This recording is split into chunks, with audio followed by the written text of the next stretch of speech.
Okay, तो आज के लेक्चर के अंदर हम स्टडी करने वाले हैं एरे के बारे में। ठीक है, तो एरे क्या होता है कि one type of primitive linear data structure. ठीक है, तो स्टार्टिंग में आपने एरे के बारे में पढ़ा था कि एरे के अंदर इस तरीके से डेटा आप ऐड करोगे तो वापस आपको प्रिंट करना है तो वहां पे एरे की जरूरत पड़ेगी। ठीक है, तो यहाँ पे जितनी भी हमारे पास डेटा रहती है बल्क ऑफ डेटा आपको ऐड करनी रहती है, तब यहाँ पे हम एरे का यूज करते हैं। ठीक है, तो जितने भी ऑपरेशन आपने स्टार्टिंग में किए थे, ठीक है, जैसे कि हम डेटा को इंसर्ट करेंगे, डिलीट करेंगे, तो वो सारी फंक्शनलिटी एरे के अंदर भी होती है। पर एरे के अंदर अलग से भी थोड़ी थोड़ी फंक्शनलिटी होती है जिसकी मदद से आप जो भी डेटा है उसको चेंज कर सकते हो। तो उसके अंदर जो ऑपरेशन रहते हो उसके बारे में हम पढ़ने वाले हैं। ठीक है, तो स्टार्टिंग में आपने इंसर्ट किया था डेटा को और डेटा को सिर्फ प्रिंट करवाया था। ठीक है, तो अब हम पढ़ने वाले हैं कि जो भी डेटा हम इंसर्ट करने वाले हैं उसके साथ कौन कौन सी ऑपरेशन हम कर सकते हैं। ठीक है, तो स्टार्ट करते हैं कि हमारी फर्स्ट प्रोग्राम। ठीक है, तो इसके अंदर स्टार्टिंग में हम करने वाले हैं कि हमारे पास जितना भी डेटा रहेगा, ठीक है, उन सब का मुझे सम करवाना है। ठीक है, और सम करने के बाद मुझे क्या करना है कि उसकी एवरेज मुझे फाइंड आउट करनी है। ठीक है, तो ये हमारी फर्स्ट प्रायोरिटी है। ठीक है, तो मैं यहाँ पे आपको दिखाता हूँ कि किस तरीके से आप डायनेमिक डेटा ऐड कर सकते हो। ठीक है, यूजर के पास से डेटा डालना है और आपको वहीं पर भी कैलकुलेशन दिखाई दे, जितना भी डेटा आपने ऐड किया उसका सम आपको मिल जाएगा। ठीक है, और सम मिलने के बाद वापिस उसकी परसेंटेज भी कितनी है वो आपको वहां पे दिखाई देगी। ठीक है, तो यहाँ पे हम स्टार्ट करते हैं कि स्टार्टिंग में मुझे लाइब्रेरी फाइल अटैच करवानी पड़ेगी, हैज इंक्लूड stdio.h। फिर यहाँ पे मुझे लिखना पड़ेगा कि फाइल को आउटपुट देखने के लिए मुझे conio.h नाम की फाइल अटैच करवानी पड़ेगी। फिर हमारी फाइल कहाँ से स्टार्ट होगी, प्रोग्राम रनिंग कहाँ से होगा, उसके लिए मुझे यहाँ पे void main। ठीक है, अब मुझे यहाँ पे इंटीजर के अंदर जो भी हम डेटा डालेंगे वो सिर्फ दो टाइप का ही डेटा रहता है एरे के अंदर, इंटीजर और फ्लोट। ठीक है, तो यहाँ पे मैं मैक्सिमम लेंथ उसकी दे देता हूँ 10। ठीक है, और यहाँ पे मैं दे देता हूँ आई, क्योंकि मुझे लूप भी चाहिए यूज करने के लिए। ठीक है, और यहाँ पे मैं दे देता हूँ एन।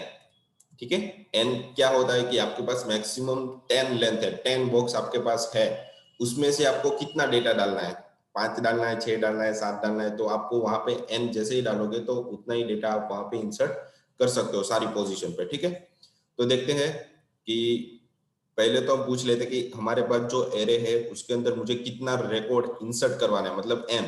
तो पहले तो मैं यहाँ पे प्रिंटफ के अंदर मुझे ऐड करना पड़ेगा कि हाउ स्लैश एन दे देता हूँ, how many records insert into array. ठीक है, इस तरीके से मैंने दे दिया। उसके बाद मुझे उसका जितना भी डेटा डालना है मुझे नंबर डालना पड़ेगा। तो नंबर डालने के लिए मुझे यहाँ पे लेना पड़ेगा %d। ठीक है, इंटीजर टाइप का डेटा, और यहाँ पे मुझे देना पड़ेगा एड्रेस ऑफ एन। ठीक है, एड्रेस एन। तो मैंने यहाँ पे कितना डेटा एरे के अंदर ऐड करना है उसके लिए एन के अंदर डेटा दे दिया। मैं मुझे 5 चाहिए, 2 चाहिए, 3 चाहिए, जितना भी रिकॉर्ड इस एरे के अंदर डालना है 10 में से। ठीक है, उससे ज्यादा आप नहीं डाल सकते हो क्योंकि एरर दे देगा। फिर यहाँ पे मैं दे देता हूँ आई इक्वल टू, क्योंकि एरे के अंदर जो भी पोजीशन हमारी इंसर्ट होती है वो कहाँ से होती है, 0 पोजीशन से होती है। ठीक है, तो इसके लिए मैंने यहाँ पे स्टार्टिंग उसका 0 लिया है। कब तक मुझे डेटा डालना है, तो जब तक आई लेस एन नहीं हो जाता तब तक। ठीक है, फिर आई प्लस प्लस, और जो भी रिकॉर्ड मुझे इंसर्ट करवाना है। ठीक है, तो यहाँ पे मैं दे देता हूँ प्रिंटफ के अंदर ब्रैकेट, फिर उसके बाद यहाँ पे परसेंटेज,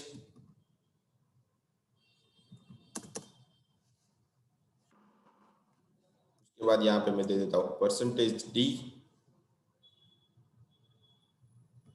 ठीक है, उसके बाद यहाँ पे मैं ब्रैकेट्स। ठीक है, और यहाँ पे मैं दे देता हूँ इक्वल टू, और यहाँ पे मुझे देना पड़ेगा %d, तो आई।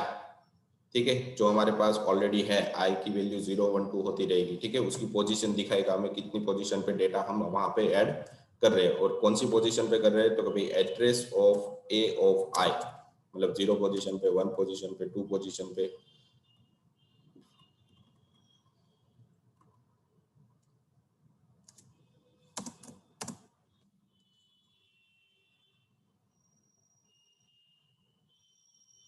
ठीक है, तो यहाँ पे मुझे पहले तो डेटा, जो भी डेटा हम इंसर्ट करने वाले हैं, ठीक है, उसकी पोजीशन मुझे यहाँ पे पता होनी चाहिए। ठीक है, तो इसके लिए मुझे यहाँ पे क्या करना पड़ेगा, परसेंटेज डी, और इसकी मुझे जरूरत नहीं है यहाँ पे अभी।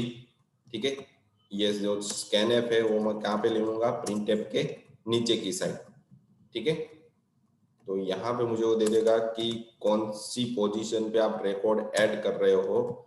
ठीक है, वो आपको यहाँ पे दिखाई देगा। ठीक है, देखो अब मैं यहाँ पे जो भी वैल्यू ऐड करूंगा, ठीक है, परसेंटेज डी, और यहाँ पे मैं दे दूंगा एड्रेस ए ऑफ आई। ठीक है, तो यहाँ पे मैंने जितने भी एन के अंदर डेटा दिए होंगे वो सारे हमारे यहाँ पे प्रिंट हो जाएंगे। ठीक है, डेटा हम इंसर्ट कर देंगे। अब इंसर्ट करने के बाद मुझे क्या करना है कि उसका सम भी चाहिए। ठीक है, तो पहले मैं यहाँ पे आपको जो भी डेटा हमने इंसर्ट करवाई वो अच्छी तरीके से प्रिंट हो रहा है कि नहीं हो रहा, वो मैं आपको यहाँ पे दिखा देता हूँ। ठीक है, तो यहाँ पे आ जाएगा आई की वैल्यू स्टार्टिंग 0 से, आई लेस एन, आई प्लस प्लस। ठीक है, और जो भी रिकॉर्ड हमने एरे के अंदर स्टोर करवाया वो मुझे यहाँ पे अब प्रिंट करवाना है। तो यहाँ पे मुझे देना पड़ेगा ए ऑफ परसेंटेज डी। ठीक है, इक्वल टू करके मैं दे देता हूँ परसेंटेज डी और यहाँ पे स्लैश एन। ठीक है, यहाँ पे कॉमा करके आई कॉमा ए ऑफ आई, मतलब एरे के अंदर जो भी रिकॉर्ड रहेगा वो मुझे यहाँ पे सारे रिकॉर्ड लूप हमारी जब तक डेटा रहेगा तब तक लूप हमारी प्रिंट होती रहेगी। ठीक है, और यहाँ पे मैं दे देता हूँ CLR SCR, जबकि हमारी स्क्रीन है वो क्लियर हो जाएगी।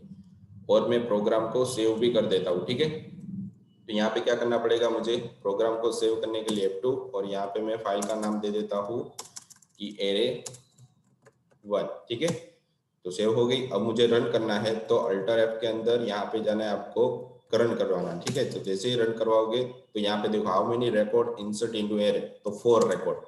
तो 0 पोजीशन पे कौन से रिकॉर्ड करना है, 10, फिर 23, फिर 24, फिर 89।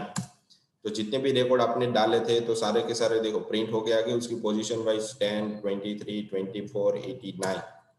ठीक है, तो यहाँ पे मैं एक मैसेज भी दे देता हूँ कि ताकि पता चले कि एरे के अंदर कितनी रिकॉर्ड्स है। ठीक है, तो प्रिंटफ के अंदर मैं यहाँ पे दे देता हूँ कि एरे हैज बिलो वैल्यूज। ठीक है, इस तरीके से। तो वापस हम इसको रन कराएंगे, देखो आ गया 10, 20, 30, 40। ओके, 10 वैल्यू मैंने वहां पे डाल दिए, तो मुझे यहाँ पे 10 रिकॉर्ड इंसर्ट करने पड़ेंगे। देखो आ गए array below value, array as a below value. ठीक है, तो इस तरीके से हमने सारे के सारे रिकॉर्ड यहाँ पे इंसर्ट कर दिए। ठीक है, अब इसके साथ मुझे सम करना है, मतलब जितनी भी वैल्यू मैं दे रहा हूँ तो उतना मुझे सम मिलना चाहिए। तो सम की बाय डिफॉल्ट वैल्यू मुझे सेट करनी पड़ेगी पहले तो 0। उसके बाद मुझे क्या करना है कि जो भी हमारा डेटा हम जहां पर भी डेटा इंसर्ट कर रहे हैं उसी जगह पे मैं क्या कर दूंगा कि sum equal to sum plus A of I. मतलब हमारे पास जब भी मैं डेटा इंसर्ट करूंगा यहाँ पे तो 0 पोजीशन पे रिकॉर्ड इंसर्ट हो गया, तो 0 पोजीशन के जो डेटा है वो सम के अंदर 0 प्लस 10 हो जाएगा। तो यहाँ पे पहली बार क्या आ जाएगा 10 सम के अंदर, फिर वापस दूसरी बार मैं दूसरा रिकॉर्ड यहाँ पे ऐड कराऊंगा कि 20, तो फर्स्ट पोजीशन पे हमारे पास आ जाएगा 20, और यहाँ पे क्या आएगा 20 प्लस 10, क्योंकि सम के अंदर ऑलरेडी क्या पड़ा था 10 पड़ा हुआ था, तो 10 प्लस 20, तो यहाँ पे हो जाएगा मेरे पास 30। तो ऑटोमेटिकली क्या होता रहेगा, वो कैलकुलेशन यहीं पर ही होता रहेगा। ठीक है, अब मुझे जो भी सम मिला है उसको प्रिंट करवाना है, तो यहाँ पे मुझे देना पड़ेगा स्लैश एन में सम ऑफ एरे। ठीक है, तो यहाँ पे मैंने इस तरीके से दे दिया, और जो भी हमारा सम आ रहा है वो यहाँ पे प्रिंट होना चाहिए। ठीक है, तो प्रिंटफ के अंदर में इसी के अंदर प्रिंट कर देता हूँ। ठीक है, यहाँ पे मैं दे दूंगा परसेंटेज डी स्लैश, ओके, यहाँ पे कॉमा नहीं देंगे, यहाँ पे कॉमा करके दे देंगे सम। ठीक है, अब जितनी भी वैल्यू में ऐड की है उन सब का मुझे सम होके भी मिल जाएगा। तो यहाँ पे मैंने 3 रिकॉर्ड्स डाले 10, 20 और 30। देखो एरे की सारी वैल्यू प्रिंट हो गई और उसके अंदर जितने भी डेटा था उसका सम होके भी यहाँ पे मुझे मिला 10 प्लस 20 प्लस 30 मतलब 60। और उसकी परसेंटेज मुझे चाहिए, तो मुझे यहाँ पे क्या लेना पड़ेगा, एक नया वेरिएबल लेना पड़ेगा। ठीक है, यहाँ पे मैं दे देता हूँ एवरेज, और इसके अंदर मैं कोई वैल्यू नहीं देता। ठीक है, तो एवरेज मुझे फ्लोट के अंदर चाहिए। ठीक है, तो यहाँ पे मैं वेरिएबल ले लेता हूँ एवरेज फ्लोट के अंदर, मतलब दूसरा डेटा टाइप मुझे डिफाइन करना पड़ेगा। फिर यहाँ पे आने के बाद average equal to sum division by n, मतलब जितने भी रिकॉर्ड हम डालेंगे उसके मुताबिक वो अपना डेटा कन्वर्ट कर लेगा। ठीक है, और यहाँ पे मुझे फ्लोट मेंशन करना पड़ेगा ताकि हमारा डेटा टाइप ऑटोमेटिकली कन्वर्ट हो जाएगा फ्लोट के अंदर। फिर मुझे यहाँ पे प्रिंट करना है की /n और यहाँ पे देना है average of sum, average of array. ठीक है, इस तरीके से मैंने यहाँ पे दे दिया। फिर यहाँ पे दे देता हूँ %f फ्लोट के लिए और यहाँ पे मैं दे देता हूँ avg। ठीक है, तो देखो हमें कैलकुलेशन ऑटोमेटिकली मिल जाएगी सारी, मतलब जितने भी रिकॉर्ड मैंने इंसर्ट किए हैं। ठीक है, मैं यहाँ पे 3 रिकॉर्ड इंसर्ट करूंगा तो 23, 12, तो देखो यहाँ पे फ्लोटिंग के फॉर्म में 58 सम हो रहा है और उसकी एवरेज क्या मिली है हमें 90.33। तो एवरेज के मुताबिक आप अपनी प्रोडक्शन बढ़ा सकते हो या फिर घटा भी सकते हो। ठीक है, तो इस तरीके से कैलकुलेशन यहाँ पे आपको वो तुरंत ही दे देगा। ठीक है, तो ये स्मॉल ऑपरेशन होगी एरे की। ठीक है, ये पता चल गया आपको। अब क्या करना है कि इसके अंदर आपने अब इसके अंदर मुझे कोई रिकॉर्ड इंसर्ट करवाना है। ठीक है, रिकॉर्ड इंसर्ट नहीं करवाते, मुझे यहाँ पे चेक करवाना है कि मेरे पास जितना भी रिकॉर्ड है। ठीक है, मैंने समथिंग 5 रिकॉर्ड डाला है तो 5 रिकॉर्ड के अंदर मुझे पॉजिटिव का सम अलग चाहिए, नेगेटिव का सम अलग चाहिए। ठीक है, और उसके अंदर जो भी मुझे डेटा इंसर्ट किया है। ठीक है, तो डेटा मुझे वापस से इंसर्ट करना है। ठीक है, मतलब मैं जो भी मैं कैलकुलेशन करवा रहा हूँ, ठीक है, पॉजिटिव और नेगेटिव के लिए। ठीक है, तो मुझे सारा रिकॉर्ड यहाँ पे मिलना चाहिए। तो दूसरा प्रोग्राम हम लेते हैं, इसके अंदर नहीं लेंगे। ठीक है, तो न्यू प्रोग्राम हम ले लेते हैं इसके अंदर। तो मुझे अब चेक करवाना है कि मेरे पास अगर मेरे पास 5 वैल्यू है। ठीक है, 5 वैल्यूज मेरे पास है, इसके अंदर पॉजिटिव, नेगेटिव। ठीक है, इन दोनों का सम मुझे मिलना चाहिए। ठीक है, क्या मिलना चाहिए, पॉजिटिव वैल्यू कितनी है, नेगेटिव वैल्यू कितनी है। ठीक है, और जीरो वैल्यू कितनी है, वो मुझे यहाँ पे क्या करना है, कैलकुलेट करवाना है। ठीक है, मतलब गिनना है। तो 5 में से मेरे पास 2 पॉजिटिव है, 2 नेगेटिव है। ठीक है, और एक जीरो है, तो इस तरीके से काउंट होना चाहिए। ठीक है, तो इसके लिए मुझे पहले तो क्या करना पड़ेगा कि वैल्यू हमारी ऐड करवानी पड़ेगी वहां पे। ठीक है, तो वापस हम ले लेते हैं कि हमें कितना रिकॉर्ड वहां पे इंसर्ट करवाना है। तो stdio.h, ठीक है, फाइल अटैच करवाएंगे फर्स्ट ऑफ ऑल। तो उसके बाद हैज इंक्लूड conio.h, उसके बाद void main। यहाँ पे मुझे लेना पड़ेगा इंटीजर में a ऑफ मैक्सिमम 10, फिर स्टार्टिंग लूप घुमाने के लिए i, कितना रिकॉर्ड इंसर्ट करवाना है उसके लिए n।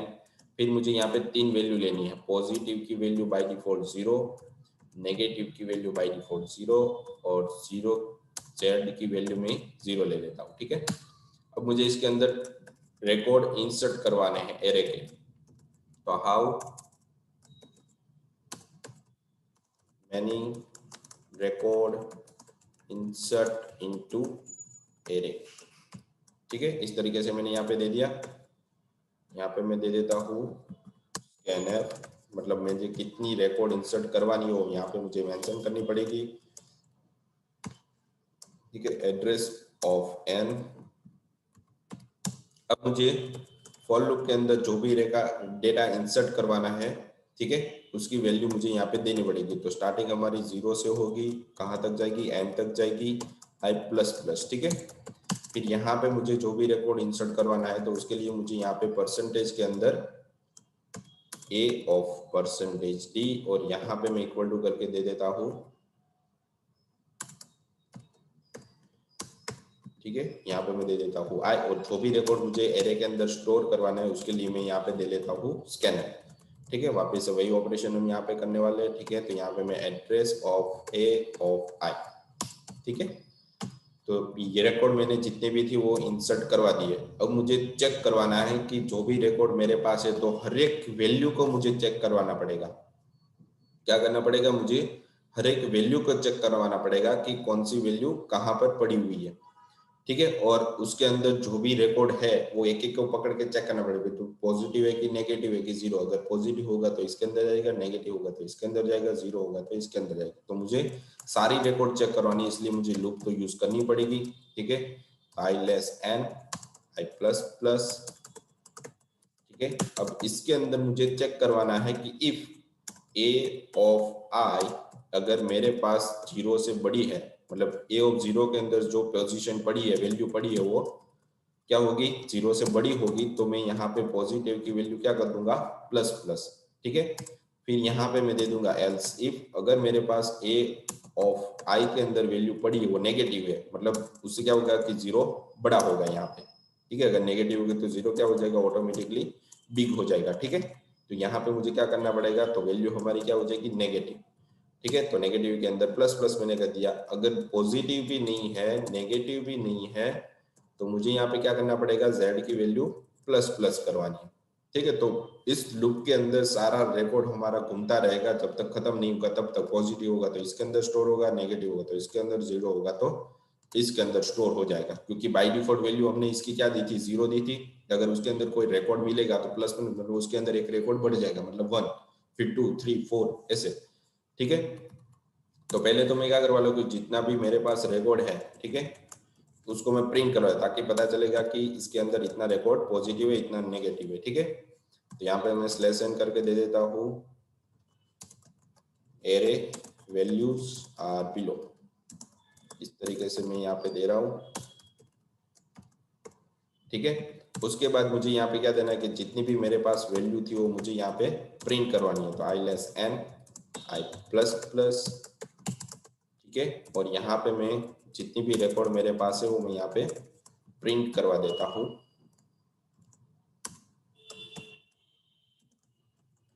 परसेंटेज डी, ठीक है। और कॉमा करके मैं यहाँ पे दे देता हूँ ए ऑफ आई। ठीक है। और उसके बाद मुझे प्रिंट करवाना है कि इसके अंदर कितने रिकॉर्ड पॉजिटिव है, कितने नेगेटिव है। ठीक है। तो यहाँ पे मैं प्रिंट कराऊंगा कि positive slash n, positive value, positive equal to लिखते थे। ठीक है। ज़्यादा कुछ नहीं लिखते हम। और यहाँ पे मैं दे दूंगा POS। ठीक है। उसके बाद मुझे नेगेटिव के लिए भी प्रिंट करवाना पड़ेगा, तो यहाँ पे वापस मुझे देना पड़ेगा स्लैश एन, और यहाँ पे मैं दे देता हूँ नेगेटिव, और यहाँ पे मैं दे देता हूँ कॉमा करके नेगेटिव। ठीक है। वापस प्रिंट एफ स्लैश एन, यहाँ पे मैं दे देता हूँ 0, ठीक है। और यहाँ पे मैं दे देता हूँ सेट, और हमारा प्रोग्राम यहाँ पे खत्म हो गया। तो मैं यहाँ पे दे देता हूँ गेट ch। ठीक है। तो देखते हैं, पहले तो सेव कर लेते हैं इसको। ठीक है। तो सेव करने के लिए प्रोग्राम, और यहाँ पे मैं दे देता हूँ .c, और यहाँ पे मैं दे देता हूँ पॉजिटिव नेगेटिव। ठीक है। और जैसे मैं इसको रन करूंगा, पहले तो वैल्यू पूछेगा कितनी वैल्यू ऐड करनी है। ठीक है। तो यहाँ पे मैं दे रहा हूँ कि 5 वैल्यूज, कौन कौन सी, तो भाई 10, -9, -19, -90, ठीक है, और 0।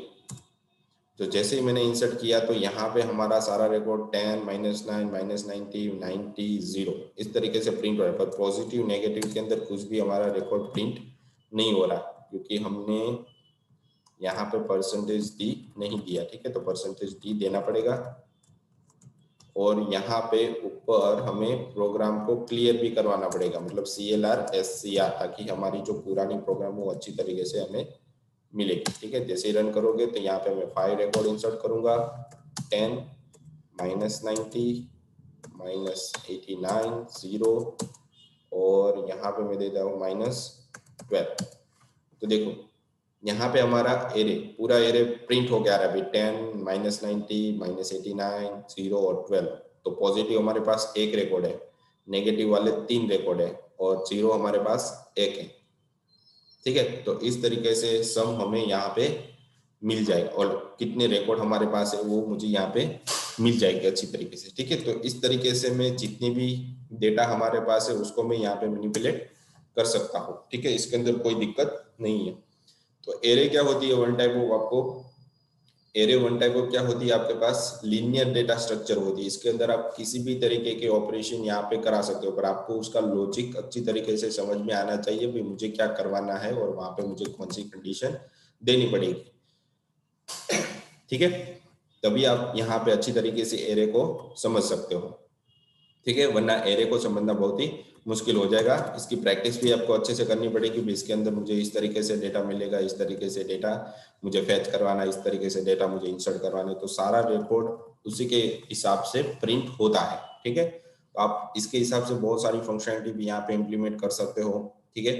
तो यहाँ पे अब एक छोटा सा प्रोग्राम ले लेते हैं, ठीक है। इसके अंदर में आपके पास जितने भी आस्की वैल्यू है ना वो प्रिंट करवा के दिखाता हूँ। देखो हमारे पास जितनी भी आस्की वैल्यू है वो मैं यहाँ पे डेटा स्ट्रक्चर के अंदर आपको प्रिंट करवा के दिखाता हूँ। देखो इसके अंदर कुछ नहीं करना, हैज इंक्लूड stdio.h, फिर यहाँ पे हैज इंक्लूड conio.h, फिर यहाँ पे void main, ठीक है। ये हमारी पास फंक्शनलिटी क्या हो जाती है, कॉमन हो जाती है, clr scr और यहाँ पे get ch, ठीक है। अब देखते हैं कि यहाँ पे मैं एक वेरिएबल ले रहा हूँ, सिर्फ एक ही वेरिएबल लेना है मुझे, एरे की कोई जरूरत नहीं है यहाँ पे, ठीक है। आज की वैल्यू हमें पता है कि हमारे पास 0 से लेके कहाँ तक है, 255 तक है, ठीक है। और यहाँ पे आई की वैल्यू मैंने प्लस प्लस करवा दी। अब मुझे इसके अंदर जितनी भी आज की वैल्यू है मुझे एक साथ प्रिंट करवानी है, ठीक है। तो प्रिंट टैब के अंदर मुझे यहाँ पे देना पड़ेगा कि %d, ठीक है। और यहाँ पे मैं %c भी दे सकता हूँ और यहाँ पे दे दूंगा मैं %d और /n, ठीक है। देखते हैं कि यहाँ पे i, ओके, /t देते हैं, i, ठीक है। इसको सेव कर देंगे, इतना ही करना है, इसके अंदर और कुछ ज्यादा नहीं है, ठीक है। तो यहाँ पे मैं दे देता हूँ आस्की कोड, जितने भी हमारे पास आस्की कोड रहते हैं वो किस तरीके से प्रिंट होगा, ठीक है। तो कंट्रोल F और यहाँ पे रन करो। देखो जितनी भी आस्की वैल्यू आपको दी हुई है सारी की सारी यहाँ पे प्रिंट हो रखी है, ठीक है।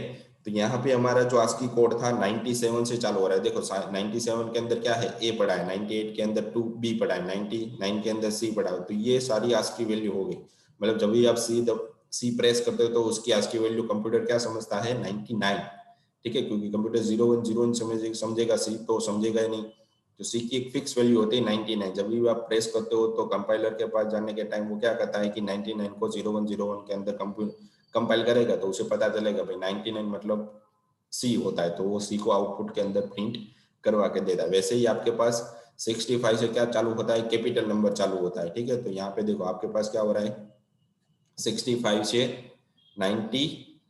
90 तक आपकी सारी वैल्यू प्रिंट हो जाती है, कैपिटल Z तक, ठीक है। तो ये सारी फंक्शनलिटी, और बाकी के जो आपको सिंबल दिख रहे हैं वो तो हम यूज ही नहीं करते कभी भी। अब मैक्सिमम 128 तक ही यूज करते हैं, उससे ज्यादा कभी यूज नहीं करते, क्योंकि वहां तक ही हमारा मीनिंग रहता है, ठीक है। 128 तक, उसके पहले देखो लेमडा आ जाता है, कर्ली ब्रैकेट आ जाती है, कॉलन आ जाती है, कर्ली ब्रैकेट एंडिंग आ जाता है, स्मॉल z आ जाती है, वो सारी कीवर्ड हम यूज कर लेते हैं, ठीक है।